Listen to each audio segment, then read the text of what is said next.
Good morning mga idol. Ayan na po yung ating mga alagang tilapia at malalaki na sila. Magdadalawampat kalahati na po yan. Ang problema po natin ay laging umuulan, pero ngayon may araw na. Good morning. Ayan, parang dinaanan lang nila ang pagkain. Kitang kita na talaga sila.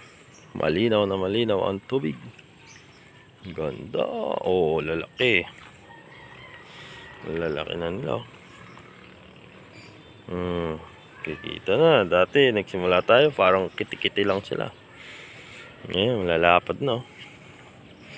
Kitang kita pa sila. Good morning mga idol. Ayun. Ayun si Haring Araw lumabas na. Ayan na po yung ating pinaglilibangan. Pag wala po tayo sa barangay, nandito lang po tayo sa ating fish pond. At nag-aalaga lang tayo ng isda. Kalalaki na mga idol. Sulit na sulit.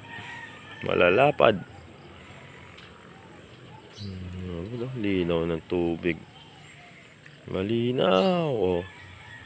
Kitang-kita isda.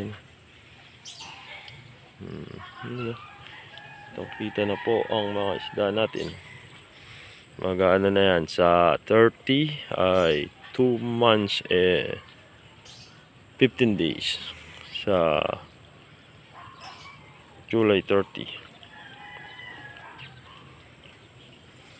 Yan na po ang update natin sa mga alaga nating tilapia. Hindi tayo nakapag-video nung umulan Ngayon, kitang-kita sila mga idol.